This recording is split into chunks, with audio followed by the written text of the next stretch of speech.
What is up, Sensei Squad, and welcome back to the channel. Let's be real for a second. Kenjaku's Culling game was supposed to be the ultimate test of Jujutsu society. 1,000 sorcerers, a nationwide battle royale, all designed as a horrifying ritual to power up Tengen for his big, world-ending merger. It was a master plan, built on chaos, death, and the sheer unpredictability of a 1,000-player free-for-all. But what if I told you that Kenjaku, for all his galaxy brain planning, made one fatal miscalculation? What if there was a combination of sorcerers so unbelievably broken, so perfectly synergistic, that they wouldn't just win the Culling game, they'd shatter the entire concept in a matter of hours? They wouldn't just play the game, they would become the game. Today, we're throwing the rulebook out the window. We're building a team to break Kenjaku's magnum opus. I've assembled the undisputed, strongest Culling game team ever, pulling from every corner of the Jujutsu Kaisen universe, from the OG legends to the absolutely insane powerhouses from the sequel, JJK Modulo. This is the 5-person squad that would make Kenjaku seal himself in the prison realm out of sheer terror. You are not ready for this. Let's get into it. All right.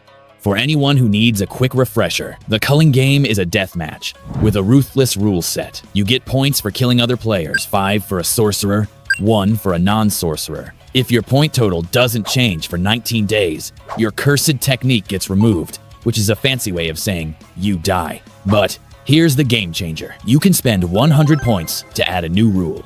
This is the key. The goal isn't just to be the strongest, it's to be the smartest. You have to manipulate the game itself. So, what's the recipe for a perfect team? First, you need a point getter, a relentless hunter who can rack up kills and get us those precious 100 points as soon as possible. Second, a tank, an unkillable monster who can absorb infinite damage and laugh. Third, a hacks user, someone whose ability is so bizarre and broken it completely ignores conventional power scaling.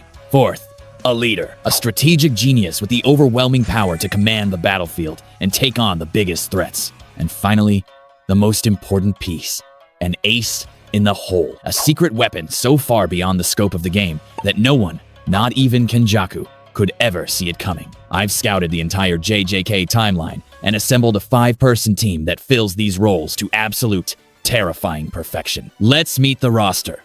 First up, our point getter, the man who was literally born to dominate a battle royale, the god of thunder himself, Hajime Kashimo. This dude is a 400-year-old battle junkie from the Edo period who only agreed to be reincarnated by Kenjaku for one reason: to fight the strongest person alive, Sukuna. In his first run through the game, he racked up nearly 200 points before the rule for point transfer was even added. He was single-handedly winning the entire death game. Kashimo's entire fighting style is built for this. His cursed energy has the properties of an electric current. This means every single punch, every kick, every movement builds up an electrical charge on his opponent. Once that charge reaches a critical level, it's game over. He can unleash a guaranteed hit lightning strike that is absolutely devastating. He doesn't need a fancy domain expansion. He just runs at you, throws hands with god-tier martial arts, and the moment he's touched you enough times, you're vaporized.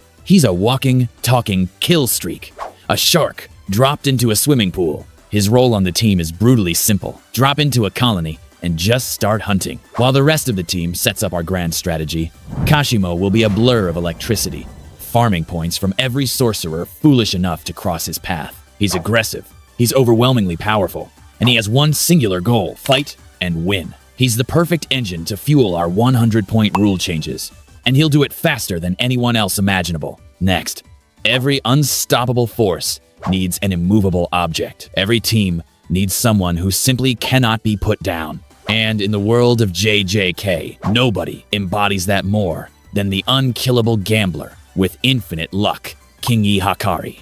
Even Satoru Gojo, the strongest of the modern era, admitted that Hakari had the potential to surpass him, and the Culling game showed us exactly why. Hakari's domain expansion, Idle Death Gamble, is a pachinko-themed game of chance. But once he hits that jackpot, it's a guaranteed win. For 4 minutes and 11 seconds, Hakari is blessed with a theoretically infinite supply of cursed energy. This endless energy causes his body to perform reverse curse technique automatically and unconsciously. You can blow off his arm, tear a hole through his stomach, it doesn't matter. He will instantly heal from any injury. He literally cannot be killed. He went head-to-head with Kashimo, the point-getting monster we just talked about, and fought him to a complete standstill. Kashimo, with his guaranteed hit lightning and superior technique, couldn't put Hakari down. His role is to be the ultimate frontline distraction and chaos agent. He can walk into the most dangerous situations, take on multiple ancient sorcerers at once, and just laugh it off. He'll soak up all the damage, wear down even the strongest opponents, and break their morale while the rest of our team executes the plan. He's the immovable object our enemies will shatter themselves against. All right, now for our wild card, the man with arguably the most broken, reality-bending, and downright disrespectful curse technique in the entire series. I'm talking about the failed comedian, the man, the myth, the legend, Fumihiko Takaba. Do not let his goofy appearance and terrible jokes fool you. This man is a god-tier threat who operates on a different plane of existence. Takaba's technique, comedian, allows him to manifest into reality anything that he genuinely finds funny. Let that sink in. If he thinks it would be hilarious for his opponent's ultimate attack to turn into a bouquet of flowers, it happens.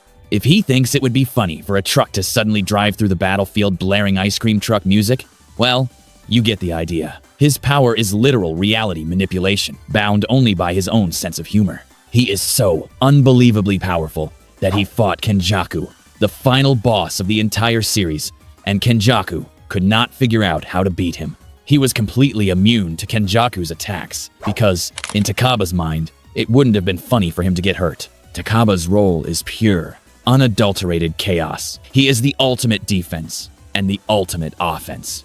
No matter how strong the opponent, Takaba can find a way to make the situation hilarious, and therefore win. He can neutralize any threat, break any domain, and survive any attack, all with the power of bad jokes. He's our ultimate get-out-of-jail-free card, the perfect counter to anyone who takes themselves too seriously. With the foundation of our team set, we need a leader, someone with the raw power to face down ancient sorcerers and the tactical intelligence to command this team of absolute monsters. Who else could it be but the second strongest sorcerer of the modern era, the king of curses in his own right, Yuta Okatsu. Yuta is a complete beast. His cursed energy reserves are second only to Gojo, and his cursed technique, Kopi, is utterly insane. By having Rika, the fully realized queen of curses, consume a part of another sorcerer, Yuta can copy their innate technique. He copied Uro's sky manipulation, Dhruv's shikigami, and most terrifyingly of all, he even copied Sukuna's cleave and dismantle by eating one of his severed fingers. He has the king of curses' own technique in his back pocket.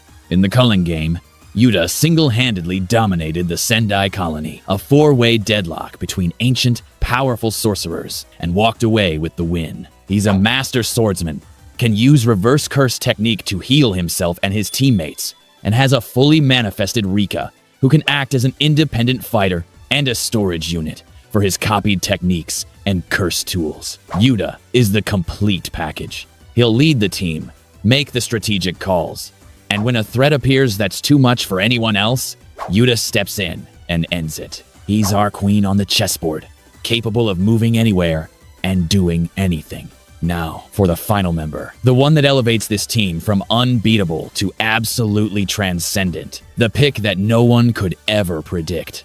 We're diving 70 years into the future, into the world of JJK Modulo. For our ace in the hole, Yuka Okatsu. For those who aren't caught up, Modulo is the sequel to JJK. Yuka is the granddaughter of Yuta and Maki, a lineage of pure power, and she inherited the single most coveted, most feared, and most adaptable cursed technique from the great sorcerer clans, the 10 Shadows technique. Yes, you heard me right. The same technique as Megami Fushiguro, and we all know what the ultimate forbidden trump card of the 10 Shadows is. The 8-handled sword divergent, Sila Divine General Mahoraga. The untamed Shikigami that can adapt to any and all phenomena. The beast that forced a 15-finger Sukuna to use his domain expansion to defeat. The creature that shattered Gojo's unlimited void from the inside. The ultimate problem solver. Yuka's role is simple and terrifying. She is the team's panic button, the ultimate deterrent. If our team comes across an enemy with a technique so bizarre that even Takaba's hacks can't counter it, or a foe so overwhelmingly powerful that even Yuta is pushed to his absolute limit. Yuka performs the exorcism ritual. She summons Mahoraga. Imagine an enemy trapping the team in an inescapable domain. Yuka summons Mahoraga. The wheel turns. Mahoraga adapts to the domain's sure hit effect and shatters it from the inside. Imagine an opponent with an unblockable attack. Mahoraga adapts. An opponent with perfect, untouchable defense? Mahoraga adapts. With Hakari tanking, Kashimo blitzing, Takaba warping reality, and Yuta leading the charge, the enemy would already be on the back foot. The moment Mahoraga steps onto the field, it's checkmate. No one in the original Culling game, not Kashimo, not Yorozu, not even Kenjaku himself could survive it. So, let's put it all together. How does this team not just win, but utterly break the Culling game? Phase 1. The Blitz. The team enters the Tokyo #1 colony. Kashimo immediately goes on a rampage, hunting down every sorcerer he can find. Hakari goes with him, acting as an indestructible shield, taunting enemies and drawing all the fire while Kashimo zips around collecting points. They would likely gather the 100 points needed for a new rule in less than an hour. Phase 2. System Override. With 100 points secured, Yuta, the strategist, adds a new rule. Not just point transfer, but something even more broken. All points acquired by any team member are automatically shared across the entire team's score pool. This instantly nullifies the 19-day timer for everyone, forever. The game's primary death mechanic is now completely irrelevant. Phase 3. Absolute Domination. With the timer threat gone, the team is free to operate.